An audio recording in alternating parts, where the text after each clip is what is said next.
Hello everyone, स्वागत है आपका हमारे प्यारे से चैनल बहन्स पढ़ाई में। आज हम करेंगे अपना क्लास 12th की इंडियन इकोनॉमिक डेवलपमेंट का चैप्टर नंबर तीसरा, जो कि है लिबरलाइजेशन, प्राइवेटाइजेशन एंड ग्लोबलाइजेशन। देखो भाई, जो स्कूल्स एनसीईआरटी फॉलो कर रहे हैं, वैसे तो आपके सीबीएसई के सिलेबस में लिखा हुआ है कि आपको एनसीईआरटी फॉलो करनी है, लेकिन बहुत सारे स्कूल्स जो है वो जो प्राइवेट पब्लिशर्स होते हैं, जैसे कि बहुत सारे हैं, तो उनको भी फॉलो करते हैं। तो चैप्टर थोड़ा बहुत वेरी कर सकता है, चैप्टर का नाम, लेकिन सारा का सारा कंटेंट यही होगा। ठीक है, सो मैं आपको एनसीईआरटी के अकॉर्डिंग ही पढ़ाऊंगी, ताकि एक एक लाइन हमारी कवर हो जाए, साथ ही साथ आपके सिलेबस के अकॉर्डिंग ही चले, क्योंकि सिलेबस ने एनसीईआरटी प्रिस्क्राइब की हुई है। ठीक है, सो अब हम स्टार्ट करेंगे भाई अपना चैप्टर लिबरलाइजेशन, प्राइवेटाइजेशन और ग्लोबलाइजेशन। ये क्या होता है, वो सब चीजें हमें देखनी है। ठीक है, इसमें ये जो पेज है ना, ये वाला, ये मैंने चैप्टर नंबर 2 से लिया था, आपकी इंडियन इकोनॉमिक डेवलपमेंट का, ताकि मैं आपको दोबारा से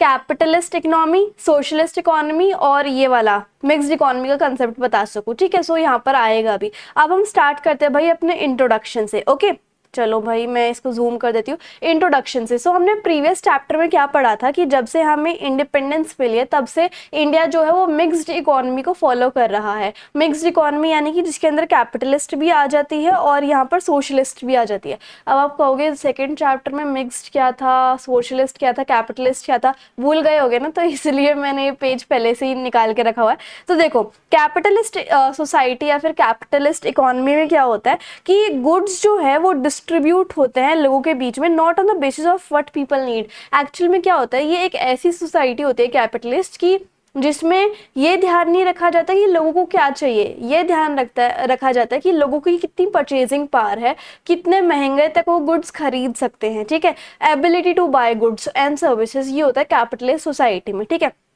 जैसे मान लो आज मेरी जो तनख्वाह है वो 10,000 रुपए है, आपकी मान लो तनख्वाह जो है वो 20,000 रुपए है, तो आप मुझसे थोड़ा ज्यादा बाय कर सकते हो, मैं आपसे थोड़ा कम बाय कर सकती हूँ। ठीक है, इसमें क्या होता है, बाइंग कैपेसिटी ऑफ कंज्यूमर के हिसाब से ही हमारी इकोनॉमी में गुड्स और सर्विसेज बनाए जाएंगे, वो कैपिटलिस्ट होती है। सोशलिस्ट कौन सी होती है, ये सोशलिस्ट सोसाइटी या फिर इकोनॉमी एक ऐसी सोसाइटी होती है जहां पर एक 3 आंसर्स दिए जाते हैं कि कौन से गुड्स बनेंगे हमारी इंडिया में या फिर कंट्री में, कैसे बनेंगे, लेबर से बनेंगे या फिर मशीन से बनेंगे, और कैसे वो डिस्ट्रीब्यूट होंगे, मतलब rich people, middle class people या फिर पुअर पीपल, कौन से डिवीजन ऑफ पीपल में बांटने हैं गुड्स को। तो ये सोशलिस्ट सोसाइटी है। और मिक्स्ड इकोनॉमी में ये जो 3 क्वेश्चंस थे ना कि what goods are to be produced, how goods are to be produced and how they should be distributed, इसका जो आंसर होता है वो गवर्नमेंट भी देती है और मार्केट भी देती है। ठीक है, तो ये मिक्स्ड इकोनॉमी हो गया। लेकिन सोशलिस्ट इकोनॉमी जो है उसमें गवर्नमेंट डिसाइड करती है, सिर्फ और सिर्फ गवर्नमेंट, की कौन से गुड्स बनेंगे, कैसे बनेंगे, किस में डिस्ट्रीब्यूट होंगे।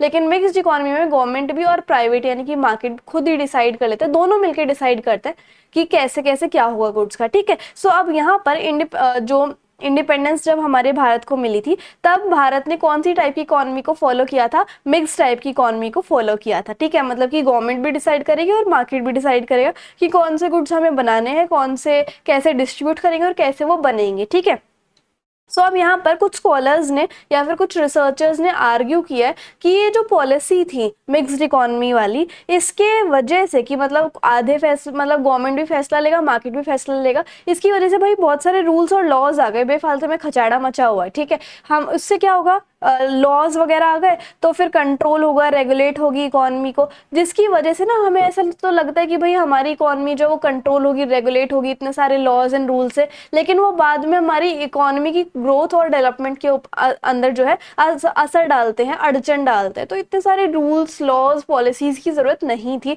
इतना कुछ खास नहीं हुआ।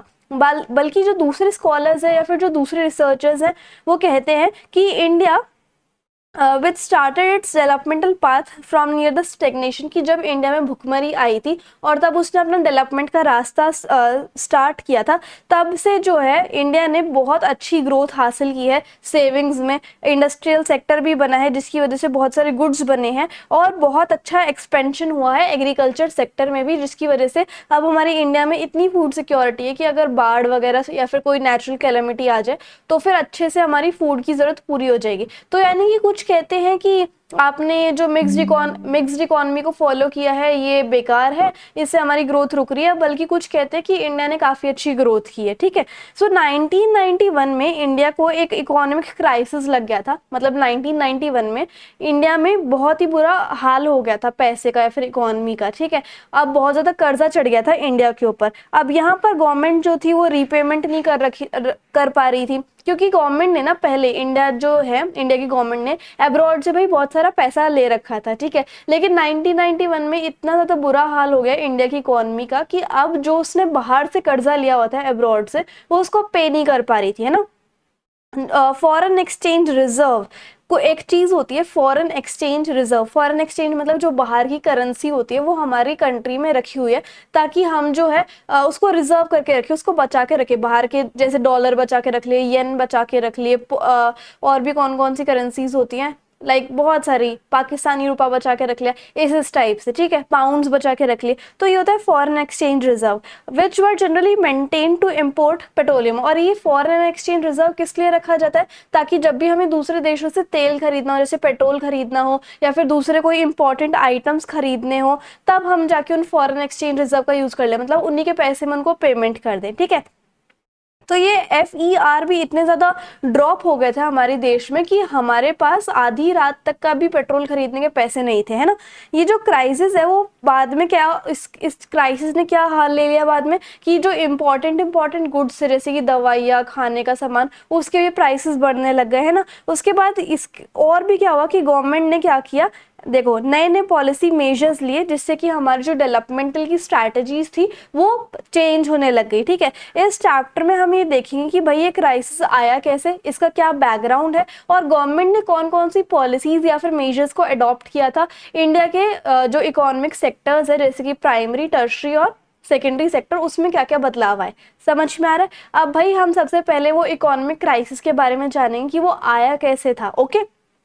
अब ये जो फाइनेंशियल क्राइसिस था, मतलब फाइनेंस को लेके तंगी थी, वो हमारी इंडिया में कैसे आई, क्योंकि देखो इंडिया की जो इकोनॉमी थी उसको अच्छे से मैनेज करने वाला कोई नहीं था, इनएफिशिएंट मैनेजमेंट था 1980s में, ठीक है। वी नो दैट, और हमें ये भी पता है कि हमें बहुत सारी पॉलिसीज इंप्लीमेंट करने के लिए और उसके एडमिनिस्ट्रेशन के लिए, मतलब उसको चलाने के लिए गवर्नमेंट जो है वो फंड्स जनरेट करती है बहुत सारे सोर्सेज से। जैसे कि अगर हमारे देश में कोई भी पॉलिसी लागू होनी होगी तो उसके लिए गवर्नमेंट को फंड चाहिए होंगे, है ना। जैसे कि मान लो अगर लाडली स्कीम स्टार्ट हो रही है हमारे देश में, लाडली की पॉलिसी स्टार्ट हो रही है हमारे देश में कि हर एक लड़की को हर साल कुछ ना कुछ पैसे मिलेंगे फॉर हर एजुकेशन, और उसको 1 लाख रुपए 12th के बाद मिल जाएगा, ऐसी कुछ पॉलिसी है, ठीक है। तो वो स्टार्ट करने के लिए गवर्नमेंट को पैसे चाहिए होंगे। अब वो गवर्नमेंट पैसा कहाँ से लाएगी, टैक्स से, लोगों से वो टैक्स कलेक्ट करेगी, है ना। पब्लिक सेक्टर एंटरप्राइज को रन करेगी ताकि उन एंटरप्राइज से भी पैसा है, ठीक है। सो जब एक्सपेंडिचर, जब खर्चा ज्यादा होता है इनकम से, तो गवर्नमेंट को बाहर से मतलब गवर्नमेंट को कहीं ना कहीं से उधार लेना पड़ता है, ठीक है। या तो वो बैंक से लेगा, या फिर लोगों से लेगा, या फिर बाहर कहीं अब्रॉड से इंटरनेशनल फाइनेंशियल इंस्टीट्यूशन से लेगा, है ना।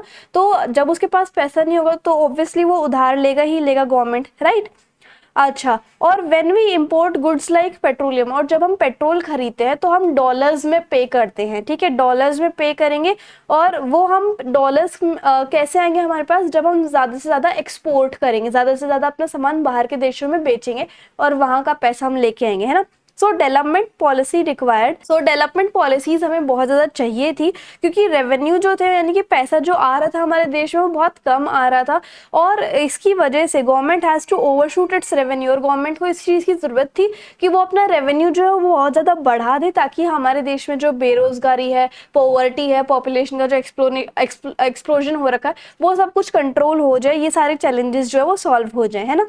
The continued spending on development programmes, तो जैसा कि गवर्नमेंट जो है वो बहुत सारे हमारे देश के लिए बहुत सारे डेवलपमेंट प्रोग्राम्स कर रही थी, है ना, काफ़ी सारी स्कीम्स वो चालू कर रही थी ताकि हमारे देश की बढ़ोतरी हो, डेवलपमेंट हो, और उन्हें थोड़ा एक्स्ट्रा पैसा मिले, ठीक है। लेकिन वो कितना कुछ खास असर नहीं डाल रहा था, उससे ज़्यादा से ज़्यादा पैसा नहीं आ रहा था, ठीक है। सो मोर ओवर गवर्नमेंट जो है वो कुछ खास कर नहीं पाई, और इवन जो उसकी इंटरनल सोर्सेज से पैसा कमाने के, जैसे कि टैक्सेशन, उससे भी उसको कुछ खास पैसा नहीं आ रहा था, है ना। अब गवर्नमेंट जो है वो ज़्यादा से ज़्यादा जो अपनी इनकम थी वो कहाँ पर स्पेंड कर रही थी, डेवलपमेंट पे, है ना। So when the government was spending a large share of his income on areas which do not provide, कुछ ऐसे एरियाज थे गवर्नमेंट के जहाँ पर वो पैसा लगा रही थी लेकिन उनसे जभी की जभी पैसा नहीं बन पाया गवर्नमेंट का, है ना। जैसे कि कुछ सोशल सेक्टर, मतलब इंसानों की भलाई के लिए, डिफेंस सेक्टर, अब यहाँ पर अगर वो पैसा लगाएगी तो उसको रिटर्न थोड़े ना मिलेगा इतना, है ना। जैसे मान लो पहले के टाइम में गवर्नमेंट ने बहुत सारी डिस्पेंसरीज खोल दी लोगों की भलाई के लिए, सोशल सेक्टर के लिए, लेकिन वहां से गवर्नमेंट का कुछ पैसा बनेगा थोड़ी ना, वहां पे तो जाएगा ही जाएगा। तो ऐसे ऐसे प्रोग्राम्स करने के लिए गवर्नमेंट का पैसा सारा खर्चे में जा रहा था, ठीक है। So there was a need to utilise the rest of its revenue. तो अब इस चीज की जरूरत थी कि गवर्नमेंट जो अपना पैसा बहुत ध्यान से खर्चे, है ना, ध्यान से खर्चेगी तभी तो कुछ हो पाएगा, ठीक है। सो इनकम जो आ रही थी पब्लिक सेक्टर अंडरटेकिंग से, मतलब कुछ गवर्नमेंट कंपनी से, वो इतनी ज्यादा कुछ खास नहीं थी, नॉट वेरी हाई। और हमारा ये जो खर्चा था उस टाइम पे गवर्नमेंट का वो बहुत ज्यादा था। सो एट टाइम्स जो हमारे फॉरेन एक्सचेंज है, जो फॉरेन एक्सचेंज है, बोरोड फ्रॉम अदर कंट्रीज, जो कि हमने दूसरी कंट्री से उधारी पे पैसा लिया हुआ है, या फिर इंटरनेशनल फाइनेंशियल इंस्टीट्यूशन से हमने जो पैसा लिया है, वो पैसा जो है जो हमारा आ रहा था, जैसे कि थोड़ा बहुत टैक्स से आ जाता था या फिर थोड़ा बहुत पब्लिक सेक्टर अंडरटेकिंग से आ जाता था, वो सारा पैसा जो है वो किसके लिए जाता था, जो हमने बाहर देशों से लोन लिया हुआ था, है ना, इन सब चीज़ों के लिए। सो कोई अटेम्प्ट ऐसा नहीं किया गया कि हम ये देखें कि कैसे तो पैसा अच्छे से लगाया जाए, और ना ही कोई ऐसी कोशिश की गई कि ना तो हमें ये पता चल रहा था कि भाई हमें क्या बेचना है, कैसे बेचना है और क्या खरीदना है। मतलब किसी के पास इतना ज़्यादा सटीक दिमाग नहीं था कि हमें कहाँ पे पैसा लगाना है, कहाँ पे पैसा नहीं लगाना है, कैसे कैसे क्या करना है। अच्छे अच्छे इकोनॉमिस्ट नहीं थे वहाँ पे, है ना। सो लेट 1980s में क्या हुआ, 1980 में क्या हुआ, गवर्नमेंट का जो खर्चा है वो बहुत ज़्यादा बढ़ने लग गया, है ना। और जो पैसा आ रहा था गवर्नमेंट के पास वो बहुत ज़्यादा कम हो गया था, ठीक है। तो अब क्या हो गया था, ये कर्जा भी जाया जा रहा था, डेली की मतलब महीने की बहुत ज़्यादा किस्तें जा रही थी, जो गवर्नमेंट के पास पैसा आ रहा था वो बहुत कम था, खर्चा बढ़े जा रहा था। तो हमारी जो इकोनॉमी थी, अर्थव्यवस्था थी, वो बहुत ही ज़्यादा उथल पुथल हो गई थी, है ना। जो प्राइसेस थे बहुत सारे इंपॉर्टेंट गुड्स के, जैसे कि दवाइयों के, दवाइयाँ तो सबको चाहिए होती है, या फिर बहुत सारे खाने पीने के सामान जो थे उनके प्राइसेस जो है वो बहुत ही ज़्यादा बढ़ गए थे, क्योंकि गवर्नमेंट को पैसा चाहिए था, अब कहीं ना कहीं से तो निकालेगी ना। So government grew at very high rate.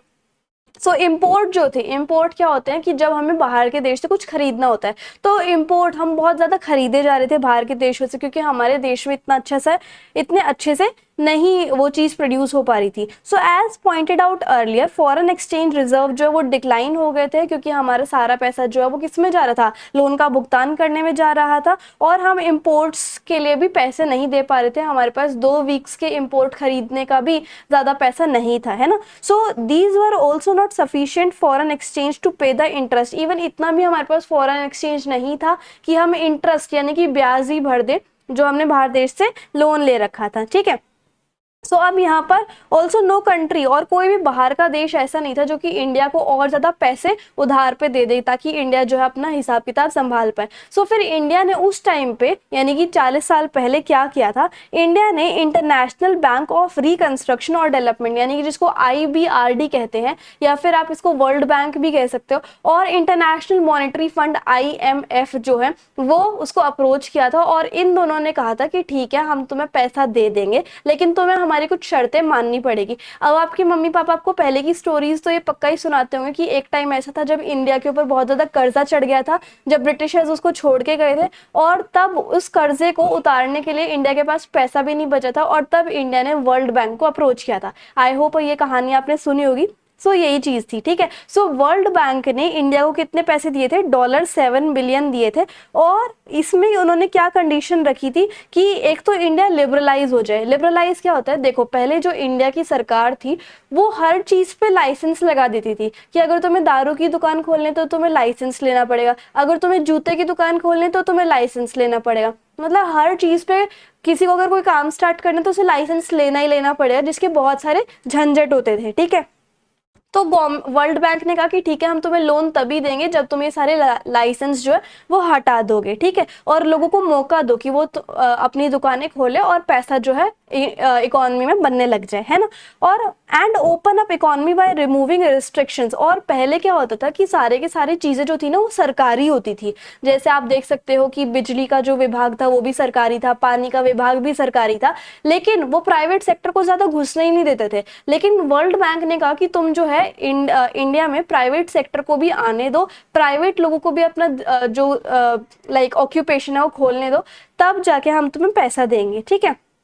और साथ ही साथ जो तुम्हारे गवर्नमेंट के विभाग है, गवर्नमेंट के डिपार्टमेंट्स हैं, उनको कम कर दो, उनका रोल जो है कम कर दो। और जो तुमने टैरिफ बैरियर्स लगा रखे हैं, ट्रेड बैरियर्स लगा रखे हैं कि इंडिया का जो सामान है वो दूसरे देशों में नहीं बिकेगा, और दूसरे देश अगर अपना सामान इंडिया में बेचना चाहते हैं तो उनको बहुत ज़्यादा टैक्स का भुगतान करना पड़ेगा इंडिया में गुड्स बेचने के लिए। तो ये 3 उनकी शर्तें थी जो कि इंडिया को हटानी थी, है ना। सो इंडिया ने इन सारी कंडीशंस को एग्री कर लिया कि ठीक है, हम आपकी सारी बात मानेंगे, वर्ल्ड बैंक की और आईएमएफ की। और उन्होंने 1991 में इंडिया की गवर्नमेंट ने न्यू इकोनॉमिक पॉलिसी यानी कि एनईपी उन्होंने अनाउंस कर दी थी, ठीक है।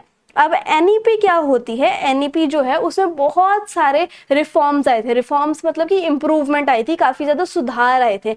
अब वो क्या क्या थे, ताकि इंडिया की जो इकोनॉमी है, इंडिया की जो अर्थव्यवस्था है, वो बहुत ही ज्यादा कॉम्पिटिटिव हो जाए, मतलब वो बाहर के देशों से कॉम्पीट कर सके, उनका इन्वायरमेंट बदल जाए इंडिया की इकोनॉमी का।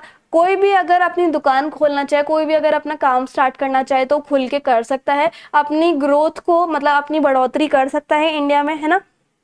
पॉलिसीज भी थी, 2 टाइप की पॉलिसीज बन गई थी एनईपी के अंदर। एक तो द स्टेबलाइजेशन मेजर्स और एक क्या था, द स्ट्रक्चरल रिफॉर्म मेजर्स।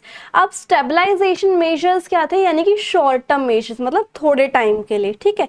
इसमें क्या होता है कि अगर जैसे छोटी मोटी गलती हो गई है या फिर कोई छोटी मोटी वीकनेस हो गई है हमारी इंडिया में, तो थोड़े टाइम में ही सॉल्व हो जाएगी। जैसे कि बैलेंस ऑफ पेमेंट में, है ना। और बैलेंस ऑफ पेमेंट क्या होता है कि हमारी पेमेंट बैलेंस रहे, हम जो है वो ज़्यादा ना खरीदें और कम ना बेचें। हमारा ऐसा होना चाहिए हमेशा कि हम ज़्यादा बेचें और कम खरीदें, इस तरीके से, है ना। और टू ब्रिंग इन्फ्लेशन, और जो महंगाई थी उसको अंडर कंट्रोल में लाने के लिए। सो ये दोनों चीज़ जो थी वो किसके अंडर आती थी, स्टेबलाइजेशन मेजर्स के अंदर। यानी कि दूसरे टर्म्स में अगर हमें बहुत सारा या फिर सफिशिएंट फॉरेन एक्सचेंज रिजर्व हमारी इंडिया में रखना है, वो कैसे रखेंगे, जब हम ज़्यादा बेचेंगे तभी तो हमारे पास ज़्यादा फॉरेन एक्सचेंज रिजर्व आएगा। उसी को तो बैलेंस ऑफ पेमेंट कहते हैं कि हम ज़्यादा बेच रहे हैं, कम खरीद रहे हैं, है ना। सो यानी कि इसका कहने का मतलब था कि हम जो है वो इंडिया में ज़्यादा फॉरेन एक्सचेंज रिजर्व रख पाए, और जो ये लाइक प्राइजेस बढ़ रहे हैं, महंगाई बढ़ रही है, उसके ऊपर हम कंट्रोल कर पाए। और दूसरा जो स्ट्रक्चरल पॉलिसी रिफॉर्म पॉलिसी थी, वो लॉन्ग टर्म मेजर्स होते थे। इसमें क्या होता था कि हम अपने देश की इकोनॉमी को कैसे सुधार करें, कैसे हम बाहर के देशों के साथ compete करें, लड़ सके, है ना। और जितने भी हमारे देश में कुछ रिजिडिटीज थी, कुछ दिक्कतें थी, उन सबको रिमूव करें। सो अब गवर्नमेंट ने इसी के तहत 3 चीजें चालू करी थी। पहली थी लिबरलाइजेशन, देन प्राइवेटाइजेशन, एंड तीसरी हमारी ग्लोबलाइजेशन। अब इन तीनों के बारे में हमें डिटेल में पढ़ना है, तो अब हम सबसे पहले स्टार्ट करेंगे लिबरलाइजेशन के बारे में। Getting my point. जैसे कि हमने शुरुआत में बात करी थी कि बहुत सारे रिसर्चर्स ये बोलते थे कि भाई तुम जितने भी रूल्स लेके आओगे, लॉज लेके आओगे, तो वो हमारे देश की बढ़ोतरी में अड़चन डालेंगे ही डालेंगे, ठीक है। सो लिबरलाइजेशन क्या चीज थी, liberalisation was introduced to put an end to these restrictions. अब ये जितनी भी अड़चनें थी हमारे देश में, लिबरलाइजेशन इसलिए चालू की गई थी ताकि ये सारी अड़चनें जो है वो खत्म हो जाए और बहुत सारे सेक्टर्स जो है हमारी इकोनॉमी के वो खुल जाए, जैसे कि प्राइमरी, टर्शियरी और सेकेंडरी सेक्टर, ठीक है। सो दो अ फ्यू लिबरलाइजेशन मेजर्स, वैसे तो 1980 में भी बहुत सारे लिबरलाइजेशन के मेजर लिए गए थे। किसके सेक्टर में, industrial licensing, export import policy, technology upgradation, fiscal policy और फॉरेन इन्वेस्टमेंट रिफॉर्म पॉलिसी। लेकिन 1991 में जो ये लिबरलाइजेशन की पॉलिसी वो और ज़्यादा डिटेल में आ गई थी। अब आप कहोगे कि ये तो बताओ कि ये होता क्या है। हाँ, अभी आगे आएगा, इसके बारे में ध्यान से पढ़ते जाओ। Let us study some important areas. कुछ इंपॉर्टेंट एरियाज के बारे में पढ़ते हैं, जैसे कि इंडस्ट्रियल सेक्टर पढ़ लेते हैं, financial sector, tax reform, foreign exchange market and trade and investment sector, जिसकी वजह से 1991 के बाद इन 5 सेक्टर को कुछ ज़्यादा ही वो मिलने लग गई थी, क्या कहते हैं, अटेंशन मिलने लग गई थी। ठीक है, सो लिबरलाइजेशन बेसिकली होता क्या है कि जब यहाँ पर देखो इन लाइसेंसिंग वाज अबॉलिश्ड, लाइसेंस जो है अबॉलिश हो जाता था। जैसे कि मैंने आपको बताया था, पहले काम शुरू करने के लिए आपको गवर्नमेंट से लाइसेंस लेना पड़ता था, लेकिन अब जो है जब 1991 की एनईपी आई तब उसमें लाइसेंस नहीं लेना पड़ता था, सिर्फ कुछ प्रोडक्ट्स को छोड़ के। ठीक है, सो अब सबसे पहले हम अपने पहले सेक्टर की वजह से उस पे चलते हैं, डीरेगुलेशन ऑफ इंडस्ट्रियल सेक्टर। इसमें क्या होता है, इंडिया में बहुत सारे मैकेनिज्म्स लाए गए थे, जैसे कि industrial licensing under which every entrepreneur had to get permission from the government official to start a firm. कि भाई कोई भी अपनी फर्म स्टार्ट करने से पहले, कोई भी अपना काम स्टार्ट करने से पहले आपको जो है गवर्नमेंट से परमिशन लेनी पड़ेगी। और दूसरा, आप कितना ज़्यादा गुड्स बना सकते हो, कितनी ज़्यादा मशीन से अपने प्रोडक्ट बना सकते हो, वो भी आपको गवर्नमेंट से पूछना पड़ेगा पहले। आप खुद अपनी मर्जी से कुछ भी नहीं कर सकते। ठीक है, दूसरा, प्राइवेट सेक्टर जो थे उनको ज्यादा नहीं आने दिया जाता था। पहले जो था सब कुछ सरकारी था, प्राइवेट को ज्यादा आने ही नहीं दिया जाता था। तीसरा, कुछ गुड्स ऐसे थे जो कि छोटी इंडस्ट्रीज बनाएंगी। ठीक है, कि इसको जैसे कोई पेच लगा लो, आप पेच लगा लो या फिर नट लगा लो। नट्स एंड जो बोल्ट होते थे, नट बोल्ट जो है वो स्मॉल सेक्टर की इंडस्ट्री बनाएंगी, बड़ी सेक्टर की इंडस्ट्री नहीं बनाएंगी। मैं बस एक एग्जांपल ले रही हूँ। तो ऐसे कुछ गुड्स भी थे। ठीक है, और चौथा क्या था, कंट्रोल ऑन प्राइस फिक्सेशन, कि तुम अपने प्रोडक्ट का कितना ज्यादा दाम रखोगे, कितना ज्यादा प्राइस रखोगे, वो भी गवर्नमेंट से पूछ के करोगे। ठीक है, सो ये आपका आता था लाइसेंसिंग में। लेकिन जब से 1991 की पॉलिसी गवर्नमेंट ने मतलब लॉन्च की थी, तब से ये सारी रिस्ट्रिक्शंस जो है वो हट गई थी। अभी क्या क्या रिस्ट्रिक्शंस थी कि जो प्राइवेट लोग हैं, प्राइवेट सेक्टर वाले हैं, वो आ सकते हैं हमारी इंडियन इकोनॉमी में अपना काम करने के लिए, उनको लाइसेंस नहीं लेना पड़ेगा। लेकिन कुछ ऐसी चीजें थी जिनके लिए उनको लाइसेंस लेना पड़ेगा, वो भी आज भी। जैसे कि अगर आप कोई दारू से रिलेटेड कोई काम करो, जैसे अल्कोहल, सिगरेट से रिलेटेड कोई बहुत ही ज्यादा स्ट्रॉन्ग केमिकल है, आपका कोई इंडस्ट्री का एक्सप्लोसिव है, इलेक्ट्रॉनिक हो गया, एरोस्पेस हो गया, ड्रग्स हो गया या फिर दवाइयां हो गई, इन पे आपको लाइसेंस लेना ही लेना पड़ेगा, है ना। और सिर्फ कुछ इंडस्ट्री ऐसी कर दी गई जिसको सरकारी बोला जाएगा या फिर पब्लिक सेक्टर बोला जाएगा। जैसे कि हमारे देश में एटॉमिक एनर्जी जनरेशन और रेलवे, ये जो दो चीजें हैं या फिर दो तीन चीजें हैं, ये सिर्फ सरकारी में आएंगी, बाकी सब हमारे देश में प्राइवेट होगा, है ना। और बहुत सारे गुड्स जिनको स्मॉल स्केल इंडस्ट्रीज में बनाया जाएगा ऐसा बोला गया था, लेकिन अब जो है वो गुड्स जो है, वो सामान जो है लार्ज स्केल इंडस्ट्री बना सकती है और स्मॉल स्केल इंडस्ट्री बना सकती है। ठीक है, बहुत सारी इंडस्ट्री में मार्केट जो है वो अपनी खुद के प्राइसेस, अपने खुद के दाम रख सकती है, उसे गवर्नमेंट से पूछने की जरूरत नहीं कि मैं इस चीज का कितना दाम रखूं, इस तरीके से, है ना। तो ये था हमारा इंडस्ट्रियल सेक्टर के बारे में। अब हमें बात करनी है फाइनेंशियल सेक्टर रिफॉर्म्स की। फाइनेंशियल सेक्टर में क्या आता है भाई, फाइनेंशियल इंस्टीट्यूशन आते हैं, जैसे हमारे जितने भी कमर्शियल बैंक है, जितने भी हमारे इन्वेस्टमेंट बैंक है, जितने भी हमारे स्टॉक एक्सचेंज के ऑपरेशन है, या फिर जितना भी हमारा फॉरेन का एक्सचेंज मार्केट है, तो ये सारे किस में आते हैं, फाइनेंशियल सेक्टर में। मतलब जिस भी जगह से आप पैसा ले सकते हो उसको हम फाइनेंस बोलते हैं, है ना। सो फाइनेंशियल सेक्टर जो है इंडिया में, वो कौन कंट्रोल करता था, हमारा रिजर्व बैंक ऑफ इंडिया यानी कि आरबीआई। ठीक है, पहले जो था आरबीआई का बहुत ही ज्यादा रोल रहता था सारे के सारे बैंक्स के ऊपर, है ना। ये आपको पहले ही पता होगा कि जितने भी बैंक्स हैं या फिर जितने भी फाइनेंशियल इंस्टीट्यूशन है हमारी इंडिया में, वो सब के सब आरबीआई के इशारों पे चलते हैं, है ना। आरबीआई ये डिसाइड करेगा कि भाई बैंक को अपने पास कितना अमाउंट रखना है और कितना वो दूसरे को उधारी पे देगा, कितने रेट ऑफ इंटरेस्ट पे देगा, और किस किस को वो लोन देगा, किस किस इंसान को वो लोन देगा, सब कुछ आरबीआई पहले से ही डिसाइड करके रखता है ना।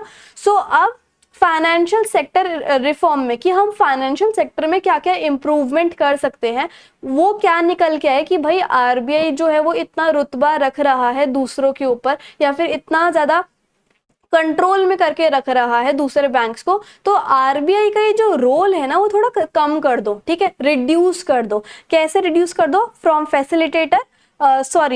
Regulator to facilitator. मतलब आरबीआई जो है ना वो कंट्रोल करने की जगह फैसिलिटीज ज्यादा प्रोवाइड करे, इतना उसका रोल कम कर दो। So this means that financial sector को अब अलाउ हो गया था कि वो अपने जो फैसले हैं, वो अपने जो डिसीजन है वो खुद ले ले, विदाउट आरबीआई से कंसल्ट करे हुए कि मुझे ऐसे ऐसे करना है। ठीक है, जो रिफॉर्म पॉलिसीज हैं उसने प्राइवेट सेक्टर बैंक्स, ये जो पॉलिसी आई थी कि अब उसे आरबीआई की परमिशन लेने की जरूरत नहीं है, तो अब इससे इंडिया में क्या होने लग गया, बहुत सारे प्राइवेट सेक्टर के बैंक खुलने लग गए, क्योंकि अब उसे आरबीआई से परमिशन लेने की जरूरत ही नहीं थी, है ना। इंडिया में भी खुलने लग गए बैंक, और साथ ही साथ इंडिया के जो बैंक थे वो अपनी ब्रांचेस बढ़ा के या फिर शाखाएं बढ़ा के फॉरेन में भी खुलने लग गए। अब जो फॉरेन इन्वेस्टमेंट की लिमिट थी बैंक में, वो 74% से बढ़ गई, ठीक है।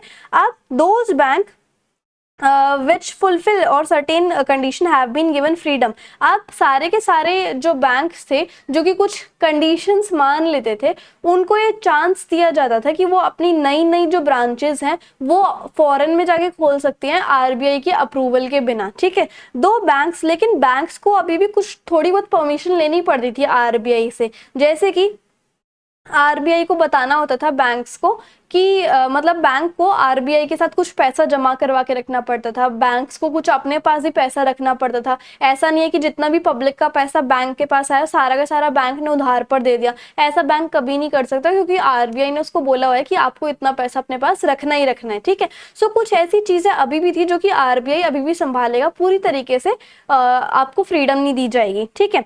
अब हम आगे देखते हैं। फॉरेन इंस्टीट्यूशनल इन्वेस्टर्स, जिसको हम एफआईआई कहते हैं, जैसे कि मर्चेंट बैंक, म्यूचुअल फंड्स, आपने अभी सुना होगा कुछ सालों से ये सब चीजें, जैसे कि पेंशन फंड जिसको आप पीएफ बोलते हो, म्यूचुअल फंड आपने देखा होगा, एसआईपी देखी होगी, बहुत सारी ऐसी चीजें हैं। तो ये सारी इंडिया में जो है वो आने लग गई थी। पहले फॉरेन के आइडियाज होते थे, लेकिन अब जो है इंडिया में भी आ गए।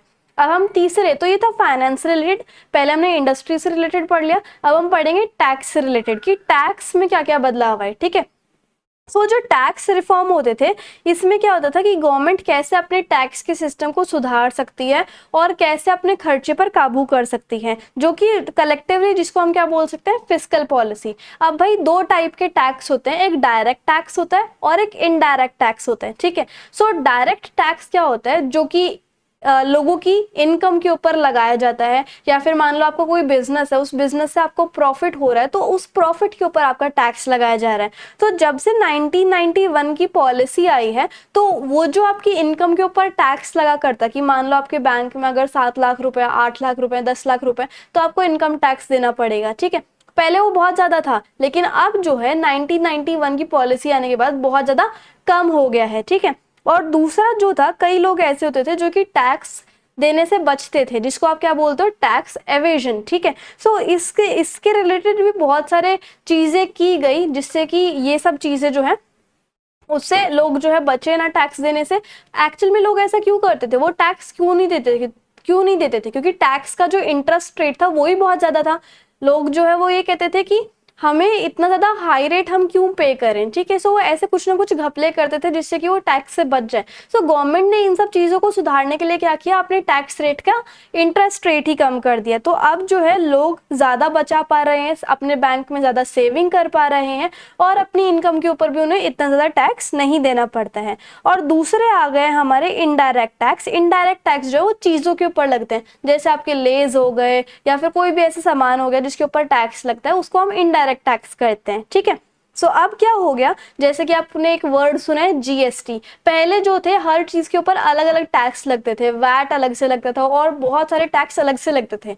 लेकिन 2016 में इंडिया की जो पार्लियामेंट है, उन्होंने एक लॉ पास किया था जीएसटी के ऊपर, यानी कि गुड्स एंड सर्विसेज टैक्स के ऊपर। इसमें कि इसका क्या मकसद था कि इंडिया जो है वो एक देश है, एक देश में एक टाइप का ही टैक्स लिया जाएगा। और इससे क्या हो गया, लोगों को जब भी उनको आगे टैक्स का नाम लिया जाता था तो समझ जाते थे कि हाँ जीएसटी की बात हो रही है। उनको ऐसे कंफ्यूज नहीं किया जाता था कि ये भी टैक्स देना पड़ेगा, वो भी टैक्स देना पड़ेगा, इस टैक्स को भरने के लिए ये रास्ता है, उस टैक्स को भरने के लिए ये रास्ता है। अब सिर्फ एक टैक्स बना दिया गया है, ठीक है। और ये जो लॉ था वो पास कब हुआ था, जुलाई 2017 में। इससे क्या होता है, गवर्नमेंट की अच्छी खासी कमाई भी हो जाती है। जो लोग घपला करते थे टैक्स से बचने के लिए, वो चीजें भी कम हो गई है। और इससे एक चीज बन गई कि एक देश है, एक टैक्स होगा और एक मार्केट होगी। इस तरीके से चीजें जो है वो सिंपल होने लग गई थी, ठीक है।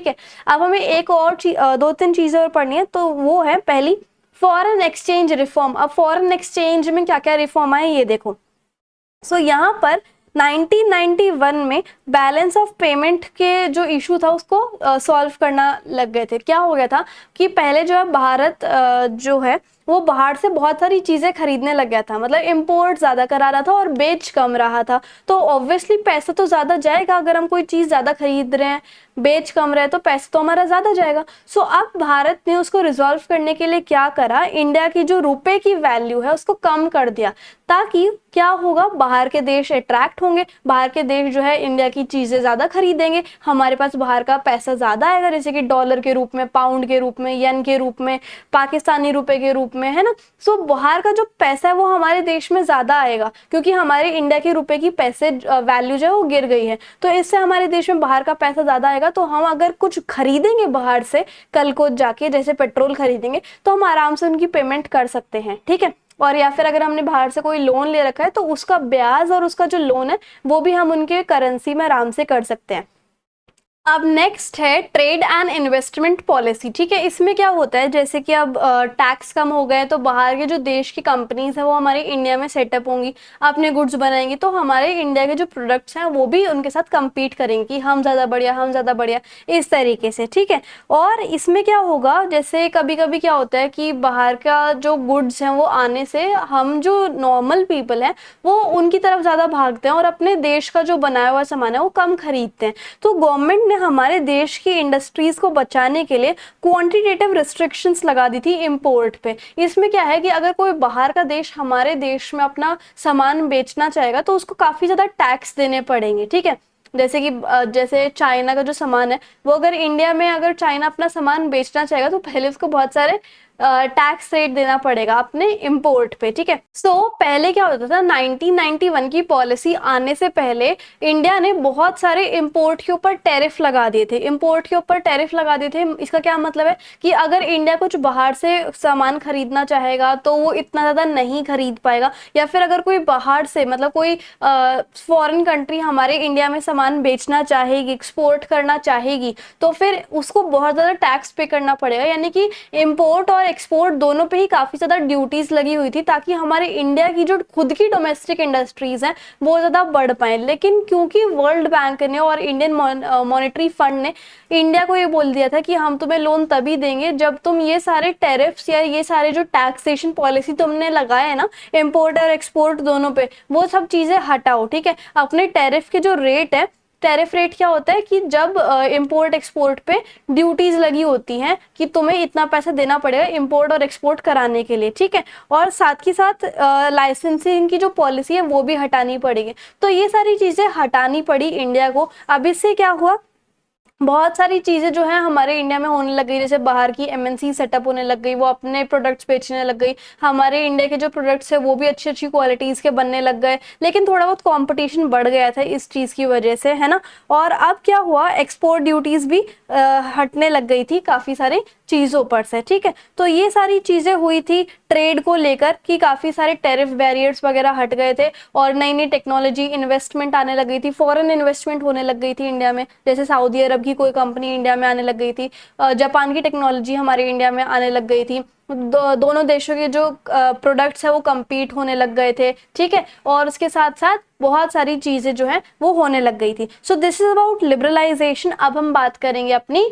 प्राइवेटाइजेशन के ऊपर। भाई प्राइवेटाइजेशन क्या होता है, जैसे मैंने आपको बताया कि पहले बहुत सारे गवर्नमेंट डिपार्टमेंट होते थे, गवर्नमेंट एंटरप्राइज होते थे, लेकिन अब जो है वर्ल्ड बैंक ने कहा था कि भाई प्राइवेट सेक्टर को भी आने दो, ठीक है। तो गवर्नमेंट कंपनी जो है वो प्राइवेट कंपनी में बदल गई, वो भी दो तरीके से। सबसे पहले तो गवर्नमेंट जो फर्म थी उसने अपनी ओनरशिप छोड़ दी और किसी प्राइवेट सेक्टर कंपनी को अपनी मैनेजमेंट थमा दी कि अब से तुम हमारा जो ये कंपनी है वो संभालोगे और हमारा कोई हक नहीं है इसके ऊपर। और दूसरा ये तरीका है कि अपनी ये जो सरकारी डिपार्टमेंट है या फिर सरकारी लाइक पब्लिक सेक्टर अंडरटेकिंग्स है उसको बेच देना एक किसी दाम पे। तो कोई भी अगर जिसके अंदर होगा कैपेसिटी उसको खरीदने का किसी प्राइवेट इंडिविजुअल के पास, तो खरीद सकता है। तो दो तरीके से गवर्नमेंट की जो ओनरशिप है वो हट सकती है। अब ये जो प्रोसेस होता है कि प्राइवेटाइजेशन कर देना, प्राइवेट कर देना गवर्नमेंट सेक्टर को या फिर पब्लिक सेक्टर एंटरप्राइज को, कैसे, उसको बेच के, तो उसको हम क्या कहते हैं, डिसइन्वेस्टमेंट। क्या कहते हैं, डिसइन्वेस्टमेंट। अब क्या पर्पस था कि गवर्नमेंट जो था वो प्राइवेट को थमाया जा रहा था अपनी सारी चीज़ें, वो ये था एक रीज़न कि हम मॉडर्न करना चाहते हैं इंडिया को और फाइनेंशियल डिसिप्लिन मेंटेन करना चाहते हैं। क्यों? क्योंकि गवर्नमेंट जितने भी डिपार्टमेंट सेटअप हो रहे थे उनसे ज़्यादा पैसा बन नहीं रहा था, जैसे मैंने आपको स्टार्टिंग में कहा है ना। और वर्ल्ड बैंक ने भी शर्त रखी थी कि प्राइवेट सेक्टर को लेके आओ, और प्राइवेट सेक्टर के आने से मॉडर्नाइजेशन होगा हमारी इंडिया में, है ना। प्राइवेट कैपिटल बढ़ेगी, मैनेजरियल कैपेसिटी ज़्यादा अच्छे से बढ़ेगी, और पब्लिक सेक्टर अंडरटेकिंग्स की जो एफिशिएंसी है वो भी ज़्यादा अच्छे से बढ़ेगी। अब इसमें बॉक्स 3.1 में नवरत्न या फिर पब्लिक एंटरप्राइज पॉलिसीज को देखो। अब यहाँ पर हमने नवरत्न तो सुना ही होगा, नवरत्न जो तेल आप लगा देते सर में वो वाला नहीं, नवरत्न मतलब 9 ज्वेल्स, ठीक है, जो कि किंग विक्रमादित्य की इंपीरियल कोर्ट में पाए जाते थे, ठीक है, जिनको मतलब कोई अगर इंसान आर्ट की फील्ड में, लिटरेचर की फील्ड में, नॉलेज की फील्ड में अच्छा होगा उसको रत्न मिलेगा, इस टाइप से। तो इसी वजह से इन पब्लिक सेक्टर एंटरप्राइज की और प्राइवेट सेक्टर एंटरप्राइज की एफिशिएंसी को बढ़ाने के लिए, प्रोफेशनलिज्म को बढ़ाने के लिए, ग्लोबल इन्वायरमेंट में compete करने के लिए गवर्नमेंट ने आइडेंटिफाई करना कैसे स्टार्ट कर दिया पब्लिक सेक्टर अंडरटेकिंग को, कि महारत्न, नवरत्न और मिनी रत्न। अब ये क्या होगा कि महारत्न कौन कहलाएंगे? जो इंडिया ऑयल कॉर्पोरेशन लिमिटेड है और स्टील अथॉरिटी जो इंडिया की, वो कहलाएंगे महारत्न, ठीक है। नवरत्न कौन कहलाएंगे? जो हिंदुस्तान एरोनॉटिक्स लिमिटेड है और साथ के साथ महानगर टेलीफोन निगम लिमिटेड है। और मिनी रत्न कौन कहलाएंगे? भारत संचार निगम लिमिटेड, और B airport authority of India, and C Indian railways और टूरिज्म कॉर्पोरेशन लिमिटेड। तो ये कुछ सेक्टर्स थे जो कि मिनी रत्न और उसके बाद नवरत्न एंड महारत्न कहलाएंगे। तो ये आपको बस 1 वर्ड के उसमें या फिर 1 मार्क के उसमें याद कर लेना, बाकी इसमें इतना कुछ खास इंपॉर्टेंट नहीं है, जो था वो मैंने आपको बता दिया, ठीक है। अब यहाँ पर क्या होता है, गवर्नमेंट ने ये इमेजिन किया कि प्राइवेटाइजेशन की वजह से, अगर हम प्राइवेटाइजेशन करेंगे तो फॉरेन डायरेक्ट इन्वेस्टमेंट जो बाहर के देश है वो हमारे देश में आने स्टार्ट हो जाएंगे, अपनी अपनी कंपनी सेटअप करेंगे, ठीक है। सो गवर्नमेंट ने ये भी कोशिश करी कि जो पब्लिक सेक्टर अंडरटेकिंग्स है उसकी भी एफिशिएंसी या फिर उसकी भी डेवलपमेंट बड़े अच्छे तरीके से हो, उनको ये हक देके कि वो भी अपने डिसीजन खुद ले सकते हैं, ठीक है। फॉर एग्जाम्पल पीएसयूज को कुछ अच्छा सा स्टेटस दे दिया, जैसे महारत्न, नवरत्न, मिनी रत्न जो मैंने अभी आपको ऊपर बताया, कि उनको ऐसे ऐसे स्टेटस दे देते हैं ताकि वो बहुत अच्छे से कोशिश करे। जो मिनी रत्न की कैटेगरी में वो और अच्छी मेहनत करे ताकि उनको महारत्न की उसमें करा जाए, है ना। और उसके बाद क्या हुआ, तो ये था हमारा प्राइवेटाइजेशन के बारे में। प्राइवेटाइजेशन छोटा ही था, प्राइवेटाइजेशन इज ऑल अबाउट कि पब्लिक सेक्टर जो अंडरटेकिंग थे उसको प्राइवेट में बदल देना, ठीक है।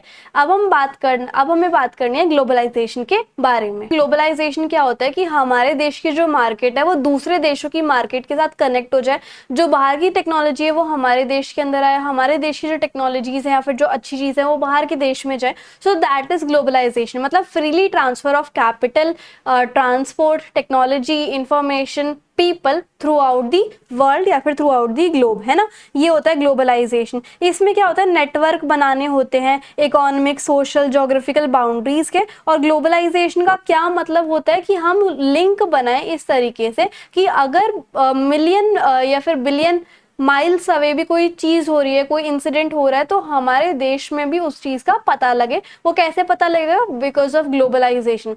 तो सबसे पहली चीज जो हमें ग्लोबलाइजेशन में पढ़नी है वो होती है आउटसोर्सिंग। आउटसोर्सिंग क्या होती है? ये ग्लोबलाइजेशन का एक बहुत ही ज्यादा इंपॉर्टेंट आउटकम है ना।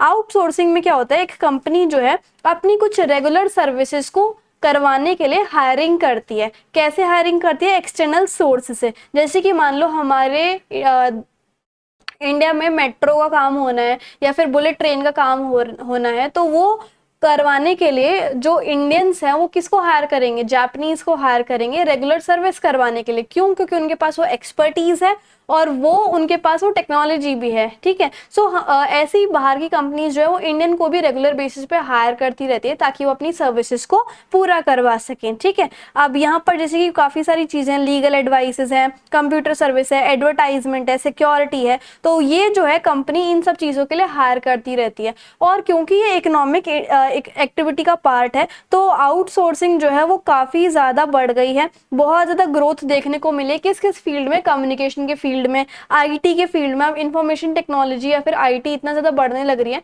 कि बहुत सारी कंपनीज जो हायरिंग करती रहती है दूसरी अलग अलग कंट्रीज में से भी, ठीक है, या फिर जिसके पास वो टेक्नोलॉजी होगी। और बहुत सारे सर्विसेज आ गए हैं जैसे कि वॉइस बेस्ड बिजनेस प्रोसेसिंग, जिसको आप बीपीओ कहते हो, बीपीओ बोल लो या फिर कॉल सेंटर्स बोल लो, रिकॉर्ड कीपिंग बोल लो, ठीक है, accountancy, banking service, music recording, film editing, book transcription, clinical advice और इवन टीचिंग भी अब आउटसोर्स होने लग गई है। जैसे मान लो अब जैसे आपके पास पढ़ाने की कला है, तो हो सकता है कि आपके पास एक ऐसा ऑफर आ जाए कि आपको इंटरनेशनल स्टूडेंट्स को पढ़ाना है और कंपनी आपको हायर करने वाली जो है वो सिंगापुर की है, you can say like that. तो टीचर्स की भी आउटसोर्सिंग होती है। साथ ही साथ जैसे कोई मूवी आई, लाइक अवतार मूवी आई, उसमें सारी की सारी एनिमेशन थी, ठीक है, तो एनिमेशन जरूरी थोड़े ना है कि वो उसी जिस कंट्री में वो फिल्म बनी है उसी कंट्री के एनिमेटर्स उसको एनिमेट करेंगे। दुनिया भर के जितने भी कंट्री में बेस्ट एनिमेटर्स है उन सबसे काम करवाया गया था उस मूवी को एनिमेट करने के लिए। सो ये आउटसोर्सिंग जो है वो बहुत ज्यादा फैल रही है। और क्योंकि अब टेलीकम्युनिकेशन की लिंक में भी बहुत ज़्यादा एडवांसमेंट आ चुका है, जैसे कि internet, text, voice, visual data, इन सब की वजह से सब कुछ डिजिटलाइज हो चुका है। और रियल टाइम में मान लो अगर 1 सेकेंड पहले यहाँ पर कुछ हुआ है इस एरिया में, तो मतलब अगले ही टाइम में या फिर अगले ही कुछ मिनटों में या फिर बहुत जल्दी रियल टाइम में ही बहुत लंबे टाइम तक ये जो र्यूमर्स हैं, ये जो न्यूज़ हैं वो फैल जाती हैं। क्यों? क्योंकि इंटरनेट है और भी बहुत सारे साधन है ना। और जितने भी मल्टीनेशनल कॉर्पोरेशंस है या फिर छोटी कंपनीज भी हैं वो भी आउटसोर्सिंग सर्विसेज फॉलो करती है इंडिया में भी और आउटसाइड द इंडिया, ठीक है। क्योंकि इंडिया में से उनको आउटसोर्सिंग करने का क्या फ़ायदा होता है, क्योंकि इंडिया में जो लेबर का प्राइस है वो चीप है ना, और सही उनको स्किल्स और एक्यूरेसी भी मिल जाती है इंडिया में। और लो वेज रेट की वजह से यहाँ का इंडिया का जो मैन पावर हो, स्किल भी है, इंडिया में कम पैसे में भी काम हो जाता है और बहुत अच्छा काम इंडिया जो है करके देती है, ठीक है। अब हम बात करेंगे वर्ल्ड ट्रेड ऑर्गेनाइजेशन यानी कि WTO के बारे में। ये फाउंड हुई थी 1955 में और सबसे पहले इसकी जगह कौन थी? General agreement on trade and tariff यानी कि गैट। गैट जो थी 1948 में स्टैब्लिश हुई थी, जिसको किसने साइन किया था? 23 कंट्रीज ने साइन किया था, ताकि अलग अलग मल्टीलेटरल ट्रेड क्या होते हैं कि बहुत सारी कंट्री में ट्रेड हो रहा है, उन एग्रीमेंट्स पे गैट जो है वो ध्यान रखेगी ताकि सारी कंट्रीज को इक्वल अपॉर्चुनिटी मिल सके इंटरनेशनल मार्केट में, ताकि बाइंग एंड सेलिंग हो सके। तो WTO से एक्सपेक्ट किया गया कि वो अच्छे से रूल्स वगैरह बनाए ट्रेडिंग के लिए, मतलब बाइंग एंड सेलिंग के लिए, ठीक है। और in which nation can not place arbitrary restrictions on trade, और जहां पर WTO के साथ जो भी जुड़ेगा वो अपनी ट्रेड के ऊपर कोई भी रिस्ट्रिक्शन नहीं लगा सकता है। इन एडिशन इसका ये भी पर्पस था WTO का कि वो अच्छे से प्रोडक्शन करवाए देशों की, ट्रेड ऑफ सर्विसेज रखे, रिसोर्सेज का अच्छे से यूटिलाइजेशन हो और इन्वायरमेंट भी जो है वो प्रोटेक्ट हो जाए, ठीक है। WTO के जो एग्रीमेंट थे वो किसके इसके अंदर कवर थे? गुड्स एंड सर्विसेज के लिए, ताकि इंटरनेशनल ट्रेड हो जाए, बायलेटरल भी और मल्टीलेटरल भी। बायलेटरल मतलब दो कंट्रीज के बीच में अगर बाइंग एंड सेलिंग हो, या फिर कंट्री टू कंट्रीज के बीच में अगर बाइंग एंड सेलिंग हो तो आराम से हो जाए, टैरिफ ना हो, as well as non tariff barriers जितने भी हैं वो सबके सब हट जाए। टैरिफ मतलब कि tax paid on good coming to into a country, एक कंट्री में जितने भी गुड्स आने वाले हैं उनके ऊपर टैक्स जो दिया जाता है वो होता है टैरिफ, ठीक है। तो वो सारी चीजें हटाई जाए। As an important member of WTO, India जो है इम्पॉर्टेंट मेंबर रहा है WTO का। लेकिन क्या होता है, WTO किस चीज के लिए माना जाता है? अपने फेयर रूल्स के लिए, रेगुलेशन के लिए। जो डेवलपिंग इंडिया जो डेवलपिंग कंट्री है ना, तो उसके इंटरेस्ट को सेफ गार्ड करने के लिए भी WTO है ना। सो इंडिया ने, जैसे कि IMF और वर्ल्ड बैंक ने कहा था लिबरलाइजेशन, गवर्नमेंटाइजेशन, ग्लोबलाइजेशन, प्राइवेटाइजेशन करना है, तो वो भी इंडिया ने कहा, ठीक है। और WTO के कहने पर उसने सारे के सारे टैरिफ रेट, इंपोर्ट की रिस्ट्रिक्शंस वगैरह सब हटा दी थी। बट दिक्कत कहाँ आ रही थी? कुछ जो स्कॉलर्स हैं या फिर कुछ जो रिसर्चर्स है वो एक क्वेश्चन करने लग गए कि इंडिया का WTO के साथ जुड़ना क्या सही माना गया है? क्यों? क्योंकि डेवलप्ड कंट्रीज जो होती हैं वो बड़ा फायदा उठा लेती हैं, क्योंकि उनको तो बड़ा मौका मिल जाता है कि हम जो है अपने प्रोडक्ट्स अलग अलग देश में जाके बेच सकते हैं, और हम जो है अपने मन चाहे मर्जी से कोई भी टैरिफ बैरियर्स, इंपोर्ट ड्यूटीज लगा सकते हैं। लेकिन जो डेवलपिंग कंट्रीज हैं उनको फोर्स किया जाता है कि तुम्हें अपने ऊपर कोई भी वो नहीं लगानी, क्या कहते हैं, टेरिफ बैरियर्स वगैरह नहीं लगाने हैं। सो इससे क्या होता है, जो डेवलपिंग कंट्रीज हैं उनको चीटेड फील होता है, क्योंकि डेवलपिंग कंट्रीज को अपने मार्केट ओपन रखने पड़ते हैं। सो यहाँ पर क्या है, जो डेवलपिंग कंट्री होती है उनको चीटेड फील होता है कि उनको तो सारे देशों के लिए मार्केट खोलने पड़ेंगे, हमारे जो डोमेस्टिक इंडस्ट्रीज हैं वो भी दब जाएंगी, ठीक है। लेकिन हम जैसे डेवलपिंग नेशंस को डेवलप्ड कंट्री का मार्केट को ऑब्जर्व करने का, उसका फायदा उठाने का मौका ही नहीं मिलता। तो क्या फायदा हुआ WTO के साथ जुड़ने का? ऐसे ऐसे चीजें भी हो जाती हैं। अब हमें पढ़ना है इंडियन इकोनॉमी ड्यूरिंग रिफॉर्म्स की, ये जो 1991 की पॉलिसी है इससे कुछ फायदा हुआ भी या नहीं हुआ, किस किस जगह में इंक्रीमेंट देखने को मिली और किस किस जगह डिक्रीमेंट देखने को मिली, और कंक्लूजन क्या है। बस ये लास्ट टॉपिक बचा, उसके बाद हमारा चैप्टर खत्म। ओके, सो जब से ये पॉलिसी आई है 1991 की, इसको 30 साल से भी ज्यादा हो चुके हैं, ठीक है। और अब हमारी इंडियन इकोनॉमी की परफॉर्मेंस के ऊपर हम देखते हैं, ठीक है। इकोनॉमिक्स में देखा गया है कि इकोनॉमी की जो ग्रोथ है वो किससे मेजर की जाती है? GDP से, यानी कि ग्रॉस डोमेस्टिक प्रोडक्ट से, ठीक है। अब 1991 के बाद इंडिया की जो GDP है वो बहुत अच्छे से बढ़ने लग गई है पिछले 20 सालों से। जैसे कि सबसे पहले 1980 से 81 तक तो 5.6% थी, लेकिन अब जो है 2007 से लेकर 12 तक 8.2% GDP आ गई थी। वो किसकी वजह से आई? न्यू इकोनॉमिक पॉलिसी की वजह से। ड्यूरिंग दिस रिफॉर्म, इस टाइम पे क्या हुआ था, जो एग्रीकल्चर सेक्टर था वो तो देखो उसमें कम ग्रोथ देखने को मिली, और जो इंडस्ट्रियल सेक्टर था उसमें थोड़ी बहुत फ्लक्चुएशंस थी, मतलब कभी ऊपर जा रहा था कभी नीचे आ रहा था। और जो सर्विस सेक्टर था यानी कि टर्शरी सेक्टर था, जैसे बैंकिंग, कम्युनिकेशन वगैरह, वो ऊपर गया, ठीक है। सो दिस इंडिकेट्स कि GDP जो है वो ज्यादातर हमें सर्विस सेक्टर में या फिर टर्शरी सेक्टर में देखने को मिल रही है। अब जो है 2012 और 15 में कुछ चीजें देखने लायक थी, जैसे कि एग्रीकल्चर सेक्टर को ज्यादा हाई ग्रोथ रेट देखी गई 2013 और 14 के टाइम पे, है ना। और इस सेक्टर ने विटनेस किया था, मतलब पहले के टाइम पे तो नेगेटिव ग्रोथ थी एग्रीकल्चर सेक्टर की, मतलब कि अगर 2007 से लेकर 2012 तक देखे तो एग्रीकल्चर सेक्टर में कुछ खास इंप्रूवमेंट नहीं थी, लेकिन 13 और 14 में इंप्रूवमेंट हो गई थी, है ना। उसके बाद क्या हुआ, वाइल द सर्विस सेक्टर जो है वो हमेशा से उसकी GDP बढ़ती आई है, और 2015 और 14 और 15 में सबसे ज्यादा GDP जो थी वो सर्विस सेक्टर की थी, है ना। और लाइक 9.8% आप लगा सकते हो। इंडस्ट्रियल सेक्टर जो था वो थोड़ा नीचे जा रहा था 12 और 13 में, और सब्सिक्वेंट ईयर्स में थोड़ी बहुत पॉजिटिव ग्रोथ हमने को मतलब पीछे के टाइम पे थोड़ी बहुत पॉजिटिव ग्रोथ थी इसकी, मतलब फ्लक्चुएशन हो रहा था, है ना। अब ये जो इकोनॉमी की ओपनिंग हुई है, इससे फॉरेन डायरेक्ट इन्वेस्टमेंट, मतलब बाहर की MNCs वगैरह ज्यादा आ रहे हैं, बाहर का पैसा ज्यादा आ रहा है। तो फॉरेन डायरेक्ट इन्वेस्टमेंट में क्या क्या चीजें आती है? एक तो फॉरेन डायरेक्ट इन्वेस्टमेंट यानी कि लाइक MNC, और फॉरेन इंस्टीट्यूशनल इन्वेस्टमेंट यानी कि बाहर के देशों का पैसा जो है वो हमारे पास आ रहा है। पहले जो था वो $100 100 मिलियन था, लेकिन अब जो है इस साल में 17 और 18 में $30 बिलियन हो गया है। फॉरेन एक्सचेंज रिजर्व भी $6 बिलियन से लेकर $413 बिलियन तक पहुंच गया है, जो कि लार्जेस्ट, जिससे कि इंडिया जो है लार्जेस्ट फॉरेन एक्सचेंज रिजर्व बन जाता है पूरे वर्ल्ड में। और 1991 से इंडिया को देखा जा रहा है कि इंडिया ऑटो पार्ट्स को बहुत अच्छे तरीके से एक्सपोर्ट किए जा रहा है, पैरानॉटिकल गुड्स को भी, इंजीनियरिंग गुड्स को भी, IT सॉफ्टवेयर और टेक्सटाइल को भी, और राइजिंग जो प्राइस है यानी कि महंगाई को भी अंडर कंट्रोल रखा गया है, ठीक है। अब आगे देखो, on the other hand reform को, ये जो इतनी सारी इंप्रूवमेंट है इसको क्रिटिसाइज भी किया हुआ है, क्योंकि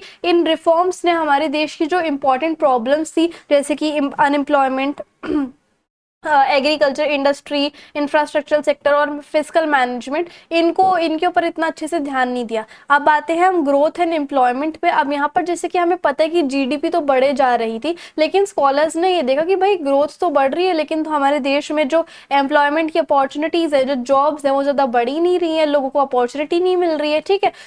अब एम्प्लॉयमेंट और ग्रोथ के बारे में हम ज्यादा अगले यूनिट में पढ़ेंगे, ठीक है। Next is reform in agriculture. Reform जो है वो एग्रीकल्चर में नहीं आ रहे थे, तभी एग्रीकल्चर जो है वो गिर रहा था। 1991 से जो पब्लिक इन्वेस्टमेंट थी एग्रीकल्चर सेक्टर में, जैसे कि इंफ्रास्ट्रक्चर में, इरिगेशन में, पावर में, रोड में, मार्केट में, रिसर्च एंड एक्सटेंशन में, जो कि ग्रीन रेवोल्यूशन में भी था, वो गिर गया था। 1991 के बाद इतना ज्यादा ध्यान नहीं दिया गया, और फर्टिलाइजर की सब्सिडी भी हटा दी गई, जिसकी वजह से फर्टिलाइजर जो है वो ज्यादा महंगे बिकने लग गए थे, जिससे कि बहुत ज्यादा सफर कौन कर रहे थे? स्मॉल या फिर मार्जिनल फार्मर्स कर रहे थे, ठीक है। और ये जितनी भी पॉलिसीज आई हैं उनकी वजह से एग्रीकल्चर प्रोडक्ट्स के ऊपर बहुत ज़्यादा क्या कहते हैं कंपटीशन देखने को मिल गया था, बाहर के प्रोडक्ट ज़्यादा इंडिया में बिकने लग गए थे, ठीक है। और साथ के साथ क्या हुआ, मिनिमम सपोर्ट प्राइस भी रख दिया, इंपोर्ट के ऊपर रिस्ट्रिक्शंस भी लिफ्ट कर दी थी, जिसकी वजह से इंडियन फार्मर्स के ऊपर बहुत ज़्यादा इफेक्ट पड़ने लग गया था और इंटरनेशनल कॉम्पिटिशन भी बहुत ज़्यादा बढ़ गया था।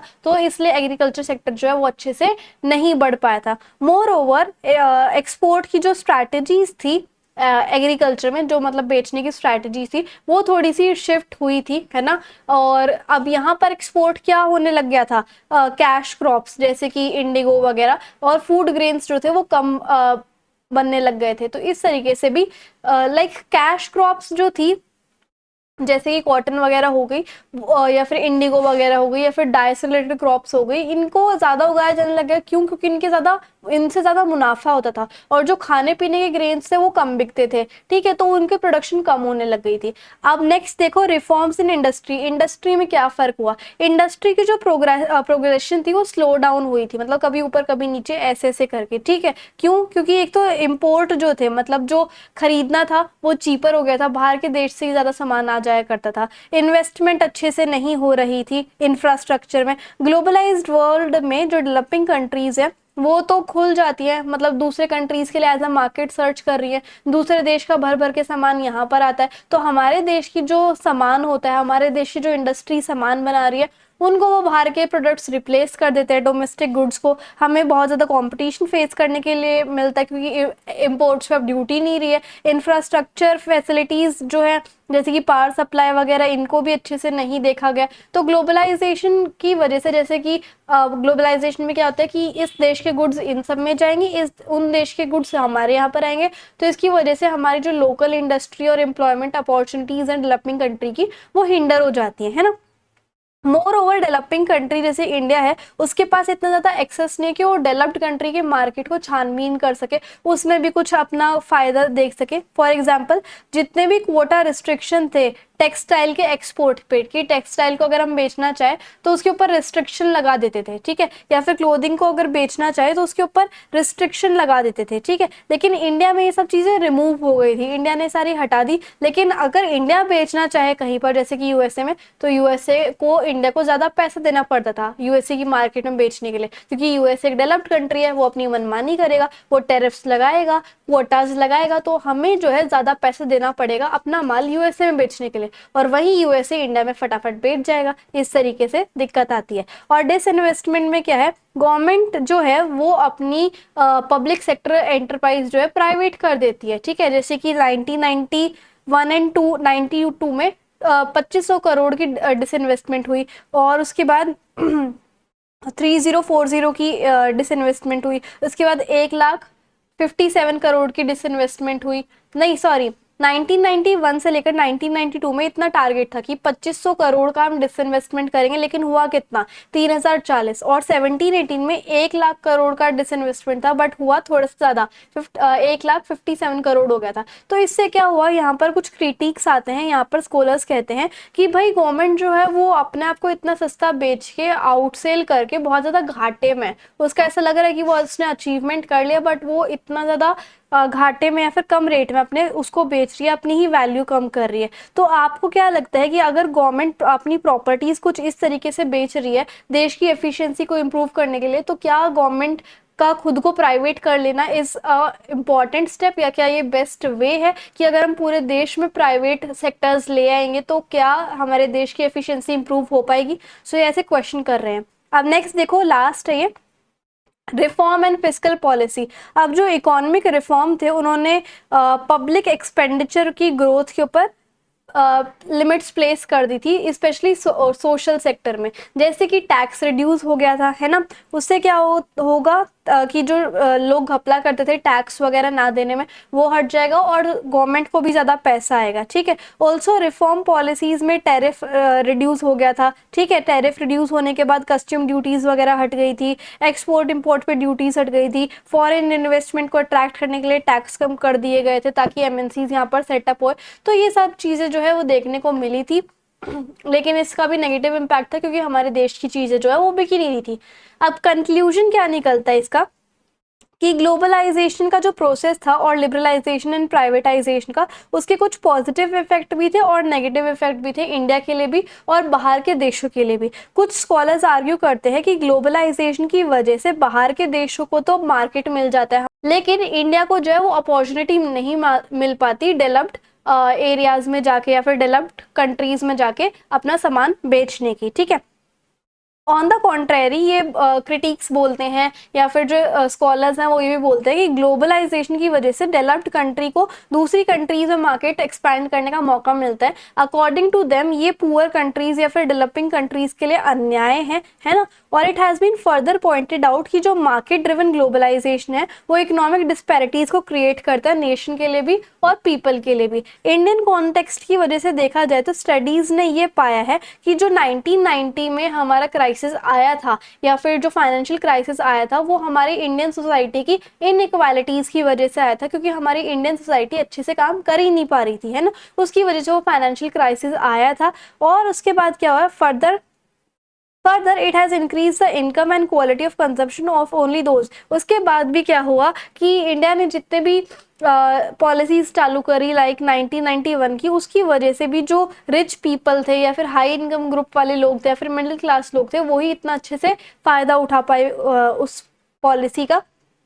पुअर पीपल फिर भी नहीं कर पाए। और यहाँ पर सबसे ज़्यादा ग्रोथ हमें सिर्फ सर्विसेज सेक्टर में देखने को मिली है, जैसे कि telecommunication, IT, finance, entertainment, travel, hospitality service, real estate, trade, है ना। और एग्रीकल्चर और इंडस्ट्री जो है वो कम ग्रोथ उसमें कम ग्रोथ हमें देखने को मिली है 1991 की पॉलिसी की वजह से, जबकि एग्रीकल्चर और इंडस्ट्री की वजह से ही पूरे देश के लोगों का लाइवलीहुड चल रहा है। ठीक है, सो ये था आपका चैप्टर। और इसमें एक और चीज़ थी, सिरिसिला ट्रेजेडी। अब यहाँ पर सिरिसिला ट्रेजेडी में क्या होता था, जब ना पहले के टाइम में बहुत ही ज़्यादा हैवी पावर के बिल्स आने लग गए थे, बिजली के बिल बहुत ही ज़्यादा हैवी आने लग गए थे, जिसकी वजह से कुछ चीज़ें होने लग गई थी। जैसे हैवी पावर बिल आने की वजह से प्रोडक्शन की जो कॉस्ट है, यानी कि कोई भी प्रोडक्ट बनाने की जो कॉस्ट है वो ज़्यादा बढ़ेगी। अगर बिल ज़्यादा आएगा तो ऑब्वियसली प्रोडक्ट भी महंगा होगा, जिसकी वजह से रॉ मटेरियल की जो सप्लाई है वो भी स्टॉप हो गई थी।